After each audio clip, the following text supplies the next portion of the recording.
Hi, I'm Mark Lopez. And I'm Thomas Ouellette. And this is The Power of Four.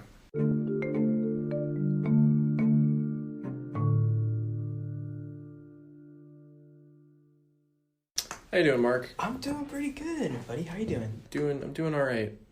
We went to Disney yesterday. We did. And I think you just hate me even more now. That's true.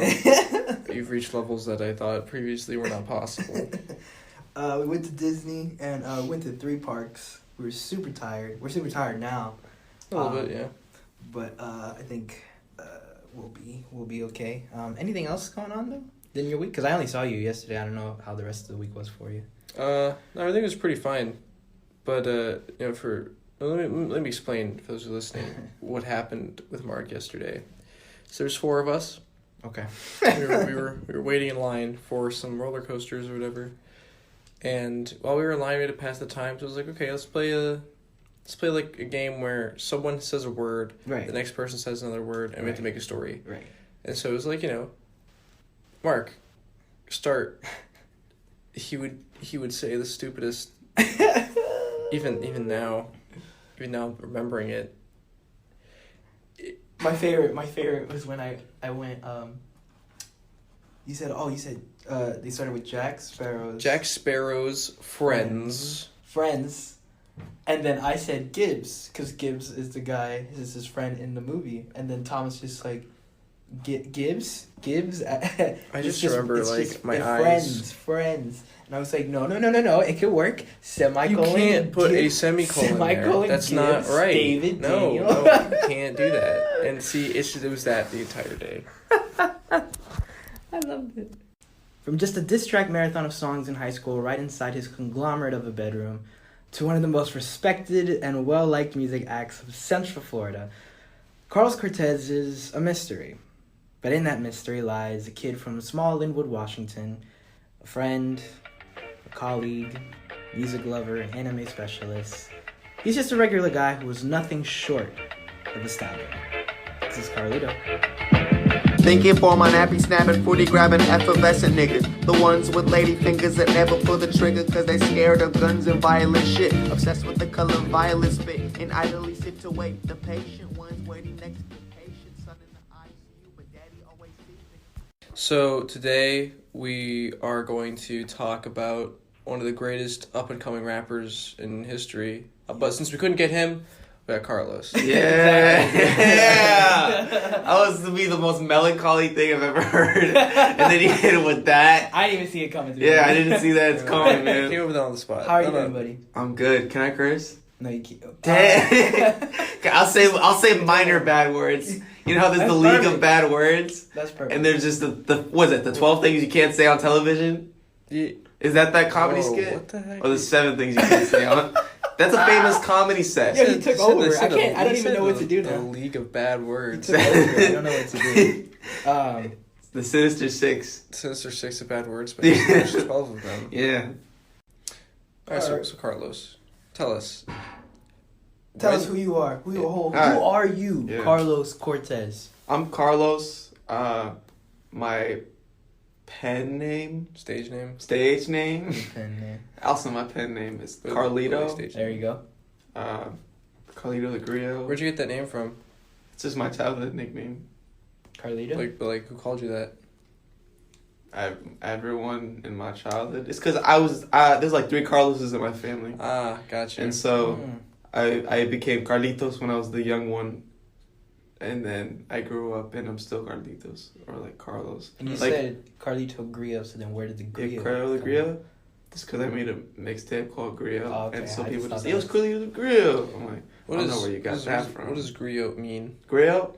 It's the earliest form of storyteller, dating back in West Africa. You know this. We all had theater together. Yes. But I the know people griot listening for may not sure. know. I bet Yeah. the people listening to this may have not had theater with us. That's true. Or there's a form of There's storytelling. a pretty Yeah. good chance they didn't have theater. I'm just gonna say that right now. Oh yeah, no. And then as the Griot traveled eastward, it became the Asmari. Yeah, you're right. Ace Free. So Yeah. what were you, Carlito Griot Asmari? Yeah. Carlito Griot Asmari is my full name. But no, let's go back. So I actually don't know this, so I actually want to know this. So, music was it was the 407. It was you, Yeah. Ivan, and Josh, And Cyrus. and Cyrus. Were you the first one to do the diss track? Because someone did one, and then did you backfire? Or was that No. somebody else? What initially happened was it started at home. My little brother and I made diss tracks for each other. And so No, I remember your diss track for Cyrus. yeah, no, and so I was like, man, we can make songs now. Like my friends can't hop on these beats like me. And Okay. so of course my initial thing went to Cyrus. He's one of my earliest friends, and like probably like musically he's always been like a rival. And so yeah, Rival. I just live in an anime at this point. But and so like it was like I just hit up Cyrus and like, yo, you can't rap like me, you weak sauce, son. And so I made a diss track about him, and they were like the weakest disses, but it was just so like aesthetically appealing. You know what I'm saying? To like audibly appealing to the ears, that people just liked it. And then Cyrus was like gassing himself up with like, I'm gonna make an even better diss track. You finna cry, like actually cry. And like, when he came out with the most gaga diss track of all time. You remember that? I remember in your diss track for Cyrus in the background, you're like, Cyrus. Cyrus I was singing his name. Okay, so then why was the 407 a thing? Because why did you why that name? Me? Yeah. Mark asking We questions. didn't. you're No, No, the I answer didn't- is for you. I didn't know. No. I didn't know. Because Yeah. I didn't ask. You didn't ask for that, but it was supplementary towards the Because master I remember plan. you guys getting together, and then what? No, You remember? You remember? And No, like, everybody stop. What do you want to say to me? What do you want to say to me now? Carlos used This is the my word- first time calling you out. No, Carlos used the word supplementary, and I'm not sure if he used it the right way.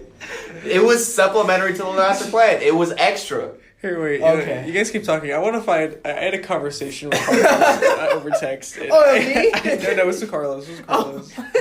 And this is the thing, Mark. Sometimes you use words you don't understand, and it's easy to tell because you kind of don't believe. You're like, But I don't do that a lot. Carlos uses words he doesn't understand, but he's so confident with it that I can't tell if he doesn't know what he's saying. Because I genuinely think that's what supplementary means. Extra, like it's in addition to. Okay, you guys keep talking. I'll see if I can find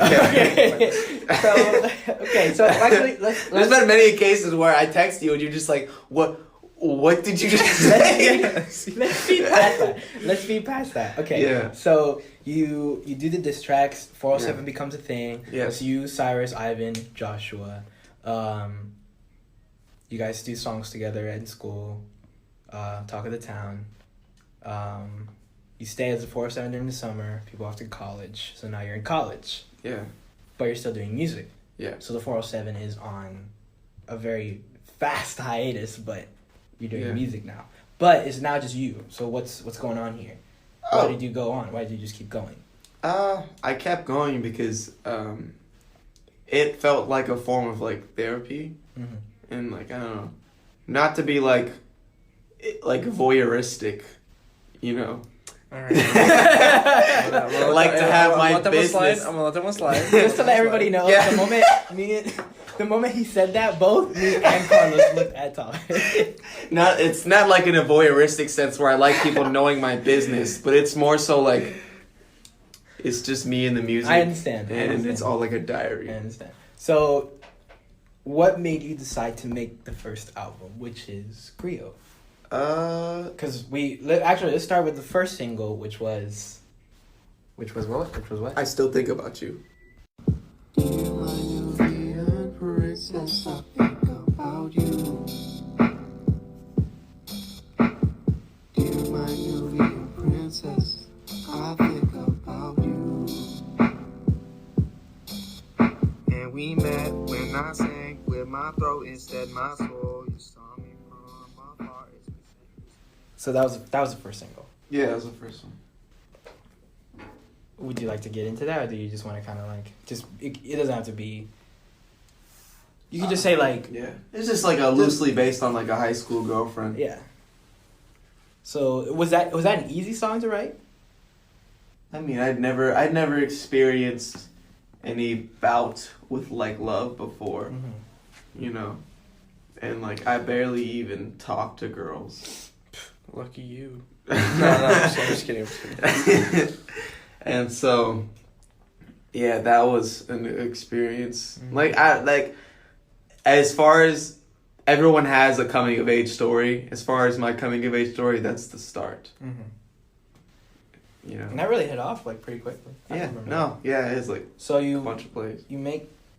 I still think about you. You make Griot. Griot came out October. December. December. Yeah. Oh snap. Were you starting to do gigs before this or after? No, way after. Way after. Yeah, like almost a year after. Okay. Like I would say 3/4 of the year. Oh wow. Okay. Wow, that's actually it's a pretty big part of your life. I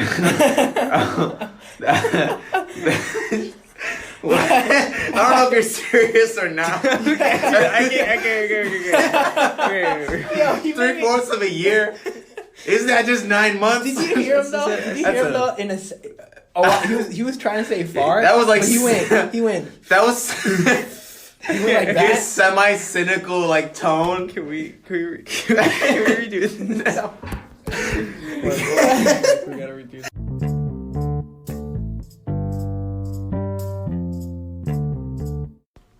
So, Mark, ask Carlos the question. Of course, Carlos. What is your favorite anime of all time? All right, of all time, it has to be Gurren Lagann. That's a good one. It's a great anime. Can you say that one more time for the audience? Gurren Lagann. It's a wonderful story about the stars, energy, willpower, and fighting spirit. Yeah. It's a pretty quick one, too. It's quick. It's 24 episodes for 20 minutes each. I feel quick animes are underrated. Like, everyone stands Naruto, but they were in, like, the war arc for a solid 5 years. And Masashi Kishimoto didn't have to drag it on for 5 years because there was a solid year we were just watching Tsukiyomi Dreams. You know what I'm saying? Just Tsukiyomi Dreams. I remember that, yeah. Like, dude, we had an episode about Kiba, and we had no reason to have an episode about Kiba. Yeah. No one cares about Kiba. The final...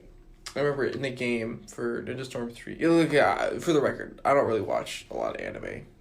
But I liked the Naruto games. And the third one came out in 2012, and that ends at the end of the war arc, so 2012, and the war arc ended in 2018. Yeah. So that's 6 years Yeah. of one part. It's nuts. It was bad writing. Terrible writing, dude. Masashi Kishimoto, he literally fell off in that exact moment. Now, like, I read the manga for Boruto, which is the sequel. The manga's great. It's a slice of life anime, and no one wants a slice of life anime about ninjas. Like, really? You got ninjas, and you got them doing groceries? That's true. Is there any ones you're watching right now? That you're Currently, I haven't finished part 4 of JoJo's. We should. This is the next one. Fuzi really wants That's me okay. to He's do over that. here yelling at me because I haven't even. Mark got through like not even the first episode of No, part 3. I got past part 1, part 2. I'm at 3. No, part 3, the first episode of part 3. We watched it together. Not the whole thing. Oh, we did watch the whole thing. Never mind. I'm incorrect. Yeah. But no, I'm currently still on 3. it's I guess For a Kind isn't really an anime. It's Japanese, but it's not an anime. It's more just Japanese Do television. you have a favorite anime movie? I feel like listening back to this conversation, I'm gonna hate it completely. What do you do, girl? I try to talk to you, but I cannot say nothing. No, I cannot say nothing. 'Cause I try to talk to you, but I cannot say nothing. Brandon, it's like the idea of making a song in the third person. No, not in the third person. Dude, because Yeah, you said that. that's stupid. I was like, wait. You about to roast me. This whole podcast is just Thomas waiting to roast me for something. It's literally Okay, it's about me taking the personality aspects of someone that I know and love and applying them to song. And so if Brandon himself as a human being was a song, it'd be Brandon. Yeah. You're about to make friends. You're gonna make the second album, Yeah. but then you decide not to. Yeah. So I became then- really dissatisfied with my work and myself. Why? I was becoming surrounded by a new crowd of people. Mm-hmm. Like, this is when we got started with Digital Ego, this is like an internet collective that I'm a part of. And I was surrounded by like Greg and Jew and Absolute, and they were making music that was like at a way different level from what I was making. Mm-hmm. And so I had listened to the songs that I had made, and the album was done like in a couple months. Huh. But I was just so very dissatisfied with myself. Like, how can I compare myself to these people? And, like, looking at the caliber of what they make. Well, you can't compare yourself, but you're different. So did that affect like your music sound? Whenever did you how? Oh how yeah, did you it start 100% did. Like, do you think it was better, or did you think it was just it was worse? I felt like my writing was at its worst point.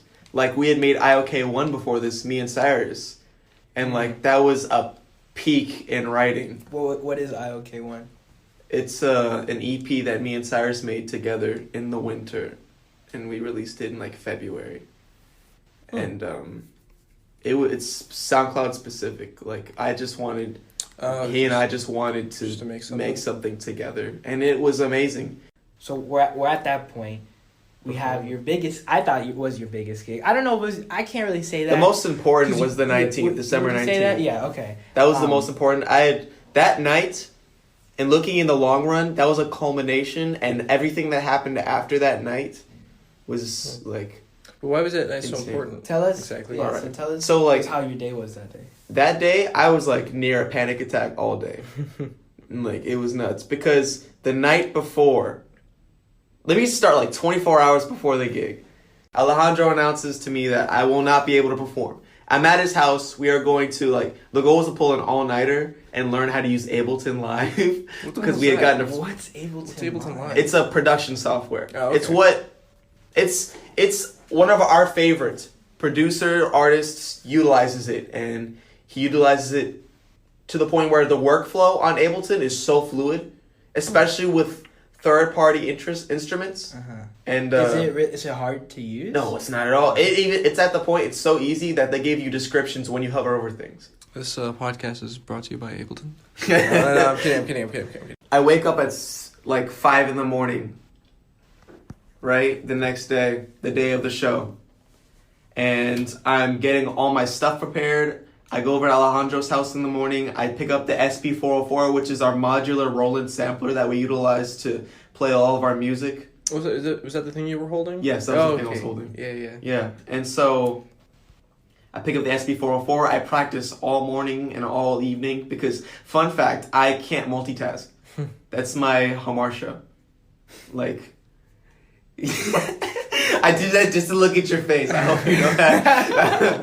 That's my fatal flaw. So what is hamartia? Hamartia, it's in Greek tragedy, the tragic hero has the fatal flaw, and that's the hamartia. That's the word for the fatal flaw. Okay.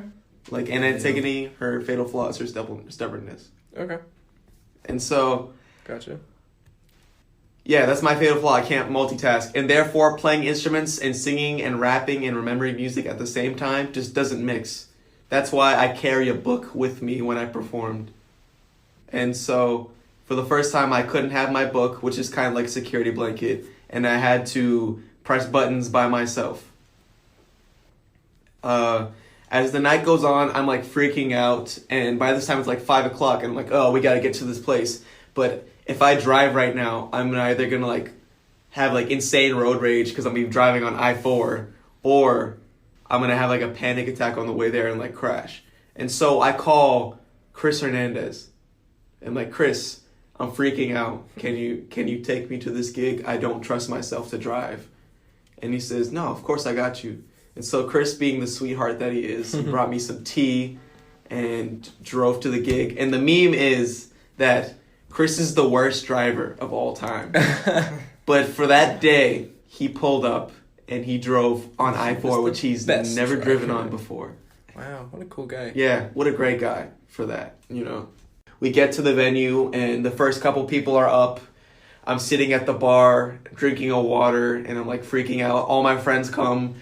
Everybody's there, you know. Mm-hmm. I would have to say like 3/4 of the crowd was there for me. And they were all my real friends. And so they knew these like significance of this day in my life. And so I'm about to perform. I perform. It's the best set I'd ever performed. I perform a new song that I've only played like one other time. I do a message about domestic violence. And yeah, that night I also ask out a girl that eventually became my girlfriend, my first love. I cry on stage for the first time. Yeah. And I also take my shirt off for the last time. This is our first song. I don't know what it's called. Hit it, Alan.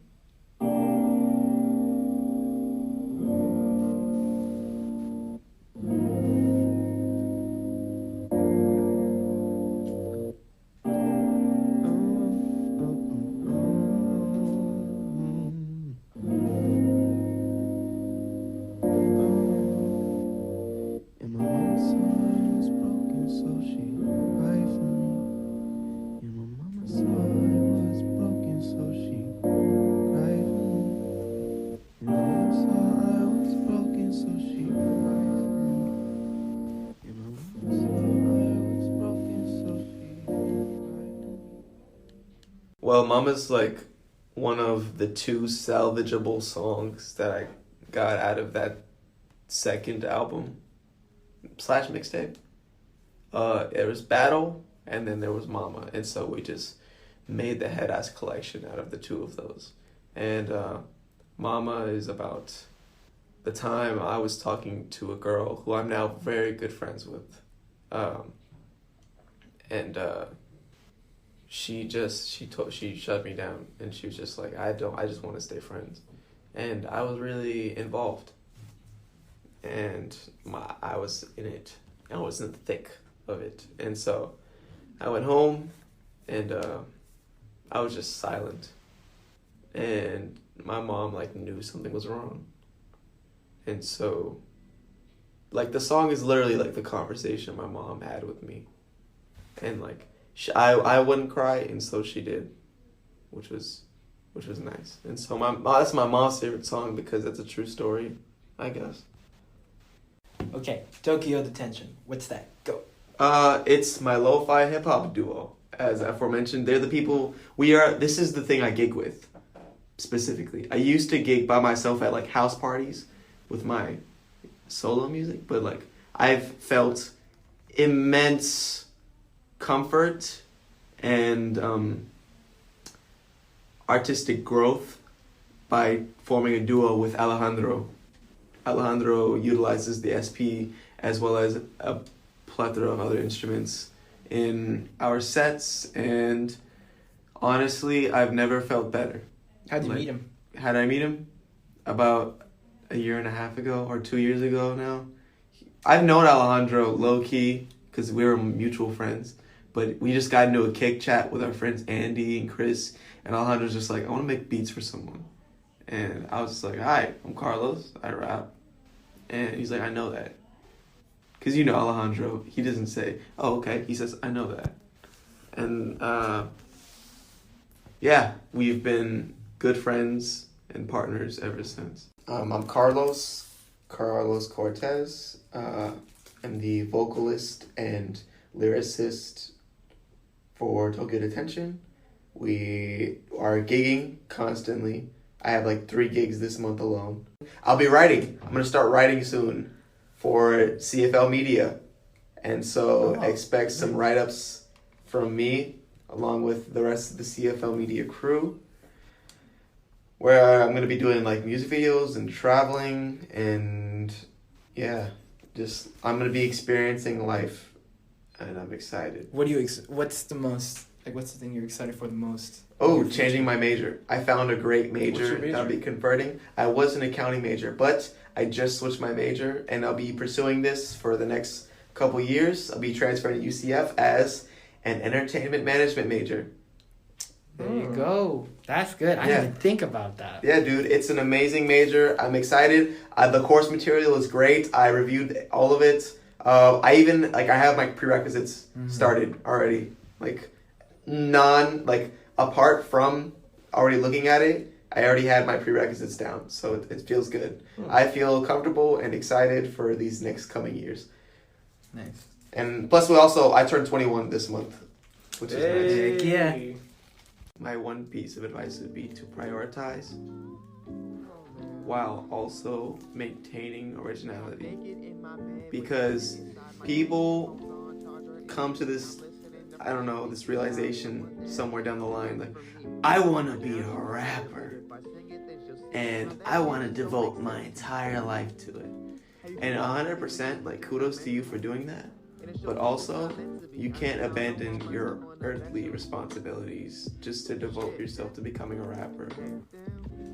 And then secondary to that, like, if you're gonna devote your life to something, like, truly devote it. Don't just cap and like go halfway. Like, if you're gonna be a rapper, go all the way. I don't mean that in the physical sense of getting like stupid face tattoos. I mean that in like, learn how to produce, like find a good studio, like take an internship, and so prioritize. And like right now, I love music, and that's something that I would of course love to pursue, but my priorities are school. I have 2 jobs, so I need to work and get money to pay for my bills, because God knows, like, these dudes coming to my concerts won't pay for my car insurance yet. Maybe they will down the line, who knows. But, my phone's gonna shut off if I don't pay the bill. And so I need to work, and I need to go to school so that I can get a degree and not suffer from minimum wage jobs or having to like gain my worth within the corporate world and destroy my body along the way. And so just know what you have to do and do it. Making music is so easy, it's not even funny. Like, you don't even need talent anymore. The talent comes with the talent is not there. There's no talent, actually. Forget everything I said. It's like the originality, and like the talent comes with being able to like recognize who you are. And so when you're truthful and personal in your art form, whatever it is, whether it's photography, videography, cinematography, or, music, if it's coming from you and from your heart, it will 100% be listened to and appreciated by someone, whether it be your parents, a peer, or some random ass goat farmer in Argentina. And they'll reach out to you and they'll tell you, hey, I related to this 100%. I don't know who you are, and I'm nowhere near the state where you are in life, but like, I appreciate what you say, and it's heard. So before I introduce this band, I actually wanted to say that I haven't met these guys before, and they haven't met me. I heard their music through Carlos, so we know of each other. But this is a fabulous and upcoming group in Central Florida. These guys are going to be on the map Sunday, so I wanted to give them a proper introduction. So I'm actually going to use their Spotify bio, and it's really, really good. So Here we go. Closing out our first episode. Somewhere in Orlando, Florida, 4 funky fellas have stayed under the radar for years by time traveling.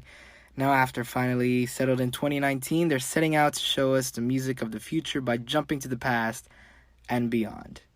Ladies and gentlemen, this is Office Hours.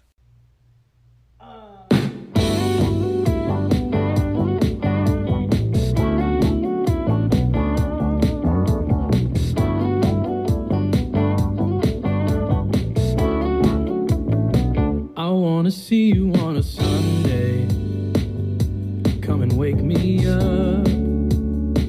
I wanna see you in the morning. The day's just begun.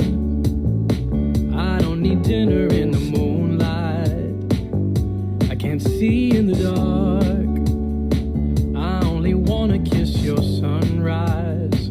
Your coffee lips are just the start.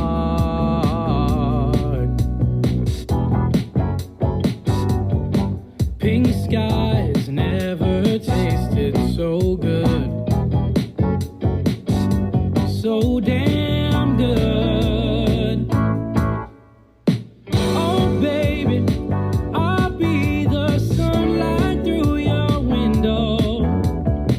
I'll have you feeling like the dawn. Ooh baby, I'll take my breakfast here in bed. I wanna see you on a Sunday. I'll be the morning that you want.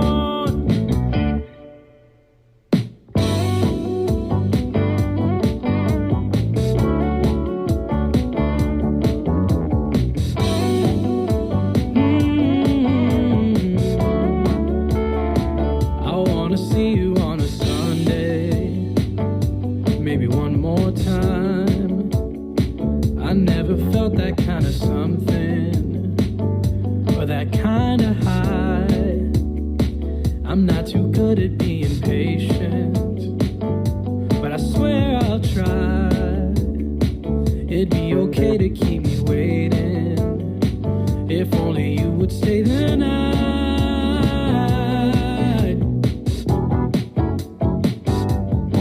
Pink skies never tasted so good. So damn good. Oh baby, I'll be the sunlight through your window. I'll have you feeling like the dawn. Oh baby, I'll take my breakfast here in bed. I wanna see you on a Sunday. I'll be the morning that you want.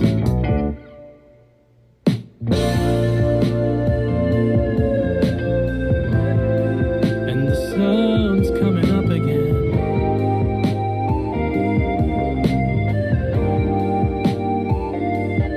Why you gotta go?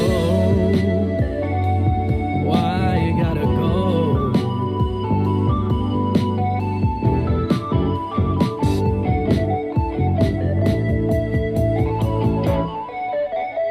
Oh baby, I'll be the sunlight through your window. I'll have you feeling like the dawn. Oh baby, I'll take my breakfast here in bed. I wanna see you on a Sunday. I'll be the morning that you want.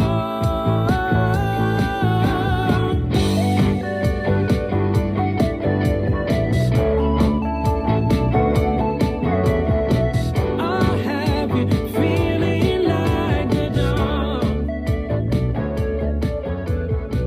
Oh baby, I'll take my breakfast here in bed. I wanna see you on a Sunday. I'll be the morning that you want. Thank you for listening to The Power of Four. Let us know what your thoughts are on our podcast. Rate us on Apple Podcast and don't forget to subscribe. There are still plenty of new updates that will be added to the podcast in the next few weeks. Listen to us next week when we have our next guest, Brian Delgado. Once again, I'm Mark Lopez. And I'm Thomas Olette. And this was The Power of Four. You can listen to us on Spotify and on the Apple official podcast.